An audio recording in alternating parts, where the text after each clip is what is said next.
চিঠিতে কি লিখেছে তোমরা নিজেরাই ভালো করে, কিন্তু আর কোনো কাজে ব্যতিক্রম হবে না, সব কাজই আমাকে করতে হবে।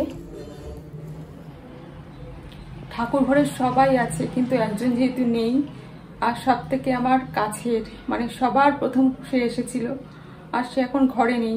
দেখো ঠাকুর ঘরটা কিরকম খালি খালি লাগছে।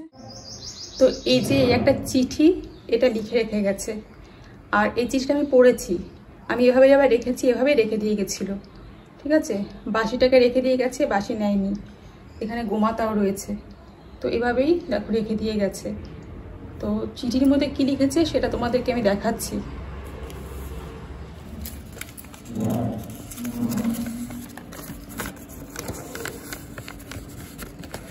দেখো চিঠিতে কি লিখেছে তোমরা নিজেরাই ভালো করে পড়ে নাও।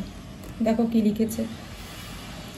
তোমার জন্য এই শঙ্খটা রেখে গেলাম, তুমি এই শঙ্খটা সেবা দাও, ভালো করে সাজাও, ওকে।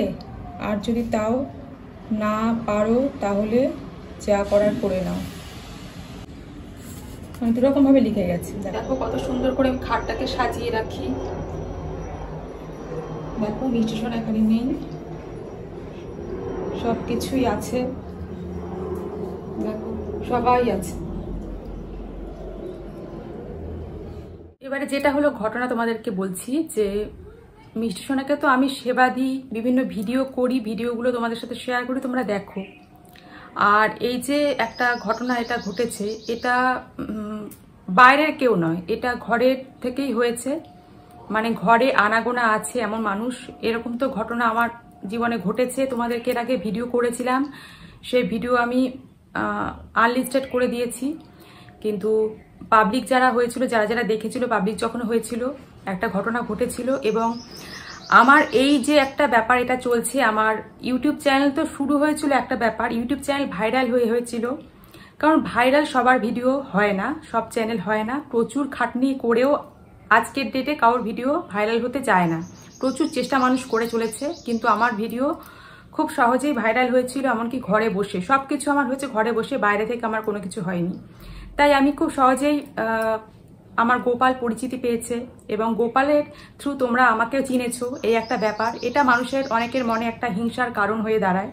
এটা তো যুগ যুগান্তর ধরে চলে আসছে, মানুষের মনে হিংসা এটা থাকে। আর মানুষের মধ্যে বলবো না, বিশেষ করে যাদের চ্যানেল থাকে সেই সমস্ত চ্যানেলের মধ্যেই একটা রেষারেষি চলে। আমি মনে করতাম যে আমার মতন হয়তো সবাই, কিন্তু আমার মতন সবাই নয়। আমি কোনোদিনও কাউকে সেরকমভাবে হিংসাহিংসি করিনি, কাউকে রেষারেষির চোখেও দেখিনি, তবে অনেকের থেকে অনেক কিছু শিখেছি। এবারে এই যে হিংসার ব্যাপারটা, এই হিংসার ব্যাপার থেকে এইসব জিনিসগুলো আসে। আর এর আগেও এই একটা ঘটনা ঘটেছিল, যে আমার বাড়িতে একজন আসতো, এসে সে বিভিন্নভাবে আমাকে কি বলবো, এগুলো একটা মাইন্ড গেম, এরকমভাবে চেষ্টা করেছিল যে আমাকে ভটকিয়ে দেওয়া, যেটাকে হিন্দিতে বলে ভটক জানা জিসকো যাকে বলে, এরকম একটা ব্যাপার আমাকে করার চেষ্টা করেছিল। তো সেখান থেকে আমি বেরিয়ে এসেছি, এবং সমস্তটাই আমার গোপালের কৃপা, গোপালের দয়া আমি বলবো, কারণ গোপাল না থাকলে এটা কখনোই সম্ভব হতো না। আর একটা ইউটিউব চ্যানেল যেটা, সেটার কথা একটা বললাম। আর দ্বিতীয় কারণ আমার ব্যবসাটা শুরু হওয়ার পর থেকেও আমার অনেকে অনেকভাবে পিছনে লেগে পড়েছে, এবং কোনো একটা ব্যবসা যখন দাঁড়িয়ে যায় তখন কিন্তু কারোর কিছু করার থাকে না। প্রচুর বড় বড় ব্যবসা তোমাদের আশেপাশে আছে, এবং তোমাদের মধ্যেও অনেকের হয়তো ব্যবসা আছে, বড় ছোট যাই হোক। তো সেটা যখন দাঁড়িয়ে যায় তখন কিন্তু মানুষের কারোর কিছু করার থাকে না, কিন্তু যখন সেটা শুরু হয় তখনই কিন্তু মানুষ বাধা দিতে আসে। আর আমি যেহেতু একটা ইউটিউব চ্যানেল দাঁড় করিয়েছি, আমার মোটামুটি একটা সাবস্ক্রাইবার আছে, সবাই দেখে ভিডিও, একটা ভালো ভিডিও করতে পারলে সবাই দেখে, আমাকে চেনে, এটা একটা মানুষের মনে একটা হিংসা আছে। আর গোপালের থ্রু যেহেতু আমার পরিচিতি, আমাকে সবাই জানে, তো সেটা একটা ব্যাপার আছে। ক্যামেরা কোন দিকে তাকিয়ে কথা বলছি আমি সত্যি বুঝতে পারছি না, কোন দিকে ক্যামেরা কোন দিকে কি। আমার অনেক তোমাদের সাথে যে কথাগুলো বলছি, মন অনেক শান্ত করে আমাকে বলতে হচ্ছে, নাহলে তোমাদেরকে বলতে পারতাম না, তোমরা বুঝতেও পারবে না যে ঘটনাটা আসলে কি। তো এরকম একটা হিংসা থেকে আমার ব্যবসাটা শুরু হওয়ার পর থেকে মানুষের হিংসা যেন আরো বেড়ে গেছে। এই ব্যাপারগুলো কারা কারা করেছে, বহু নেগেটিভ কমেন্ট আমাকে করেছে। তো আমি এখন বুঝে গেছি যে এগুলো এখানে হয়। সোশ্যাল মিডিয়াতে যখন ছিলাম না তখন এই ব্যাপারটা সম্পর্কে আমি এত ওয়াকিবহাল ছিলাম না। আমি যেরকম ফ্যামিলির মেয়ে, আমি খুব ভদ্র একটা ফ্যামিলির মেয়ে, তো সেখান থেকে আমি খুব ঘরোয়াভাবে বড় হয়েছি এবং আমি যেই ফ্যামিলিতে এসেছি এখানেও আমি ভীষণ ঘরোয়াভাবেই থাকি এবং আমি পুজো পাঠ করতে ভীষণ ছোটবেলা থেকে পছন্দ করি।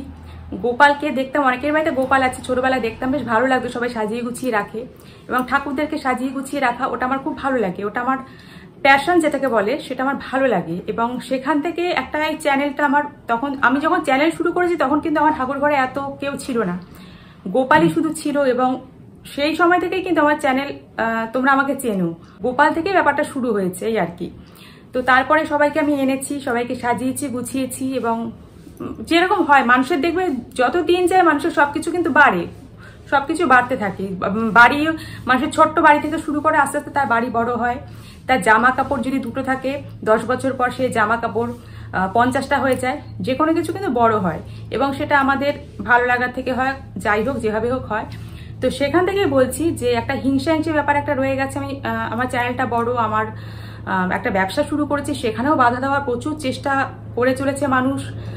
কিভাবে করছে সেটা অনেকে হয়তো জানো, কি তোমাদের মধ্যে হয়তো অনেকে থাকলেও থাকতে পারো, আমি জানি না, কিন্তু বেশিরভাগ আমি সবার কাছে, যারা ভালো ভিউয়ার্স আছো আমি তাদের কাছে আমি ক্ষমা চেয়ে নিচ্ছি। আমাকে এই কথাগুলো বলতে হচ্ছে, তোমরা আমাকে ক্ষমা করো, কিন্তু আমাকে বলতে হচ্ছে, না হলে আর হচ্ছে না।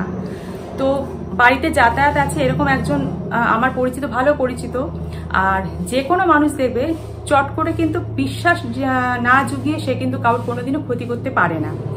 তো এই ক্ষতিটার পিছনেও তার আশা দেওয়া আমার বাড়িতে প্রচুর আছে। আমার গোপালের থেকে সে ড্রেস নিয়েছে, এর আগেও একটা ঘটনা ঘটে গেছে, তোমাদের সাথে আমি শেয়ার করেছিলাম, আর সেও আমার বাড়িতে আসে, গোপালের ড্রেস নেয় এবং তাকে আমি ভীষণ বিশ্বাস করি এবং তার থ্রু এটা হয়েছে সেটা আমি বুঝতে পারছি, কারণ এর মধ্যে সে ছাড়া আমার বাড়িতে আর কেউ আসেনি এবং তার থ্রু হয়েছে, কিংবা আরো যে 2-1 জন আছে তাদের থ্রুও হতে পারে। আমি এখন অব্দি পরিষ্কার তোমাদেরকে বলতে পারছি না যে কি অ্যাকচুয়ালি হয়েছে, কিন্তু আমার ঘরে গোপাল নেই, এটাই আমার সব থেকে বড়। গোপাল চুরির ঘটনাটা আমি ছোটবেলা থেকে শুনতাম যে গোপাল চুরি এরকম ঘটনা হয়, যে আমার সাথে যে এরকম একটা ঘটনা ঘটে যাবে এবং আমি জাস্ট কল্পনা করতে পারছি না এটা কি করে হলো, কি করে সম্ভব হলো, আর এরকম হয়ে গেছে। খুব খারাপ লাগছে, মানে আমি যে কি বলবো আমি ভাষা খুঁজে পাচ্ছি না। সবাই ঠাকুর ঘরে আছে কিন্তু আমার মিষ্টি সোনা।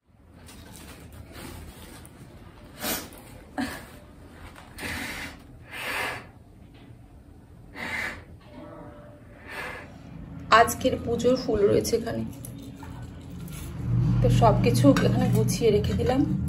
প্রচুর ঠাকুরের বাসন মাজার আছে আজকে।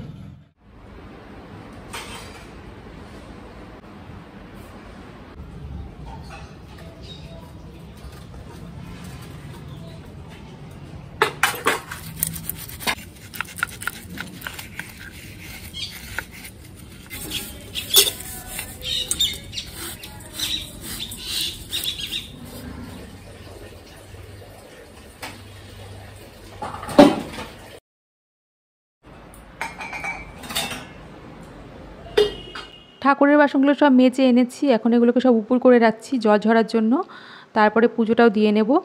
আর এখন আমি রজনীগন্ধা ফুলের যে মালাগুলো আনা হয়েছিল সেগুলো পরিয়ে দিচ্ছি। প্রথমে রাধাকৃষ্ণজিকে পরিয়ে দিলাম, তারপরে লক্ষ্মীনারায়ণকে পরিয়ে দেবো, তারপর শিবজিকে স্নান করাবো, আর ছোট ছোট যে ফুলগুলো আছে সেগুলো দিয়ে সবার সেবা দেব। তো এখন আমি শিবজিকে স্নান করিয়ে দিচ্ছি যেহেতু গরম পড়েছে।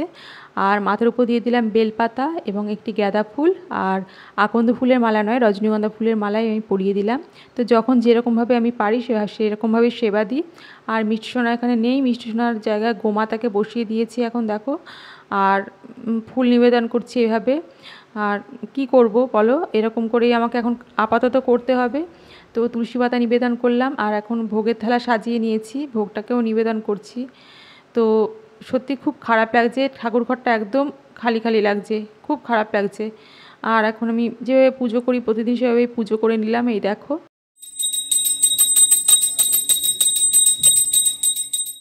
আজকে ভিডিওটা করতে সত্যি আমার অদ্ভুত লাগলো, তবুও আমি ভিডিওটা তোমাদের সাথে শেয়ার করলাম। মানে কি বলবো আমি সত্যি বুঝতে পারছি না। তো আরতি করা হয়ে গেছে।